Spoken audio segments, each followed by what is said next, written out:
The other sort of creepy one that we can think of is a hypnagogic jerk.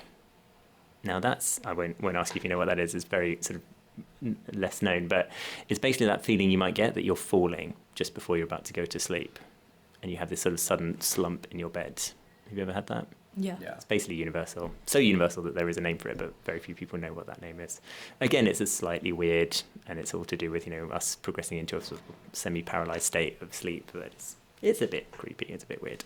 Anyway, we should sort of move on to some conclusions and, figure out why we have these surprises in our lives that we find weird, but also why we lean into it. And you've both sort of already answered it, but I wonder if being weirded out in the way you've described is something that we do just aspire to. We want to be unsettled, that we don't want to just be stable and live every day like the last. We are inclined towards doom scrolling and being knocked off our perches and being sort of in a slightly destabilized state because it makes us feel more alive.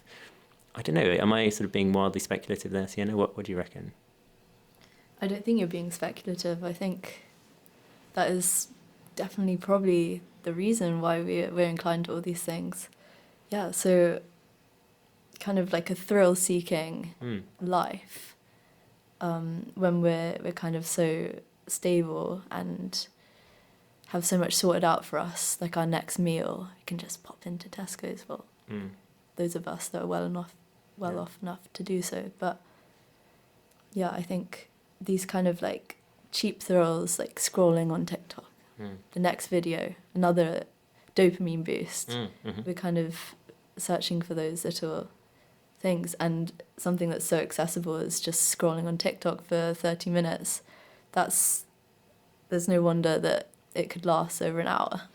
Right, and it can lead philosophers, including, say, Buddha, to suggest that desire in itself is the cause of the pain, that if we simply try and consume our way out of that sort of feeling of being unsettled, we'll never reach satiation, because sure, you might get the newest phone or you might get new clothes or whatever, but they will quickly just become boring again to you and you'll never be satisfied.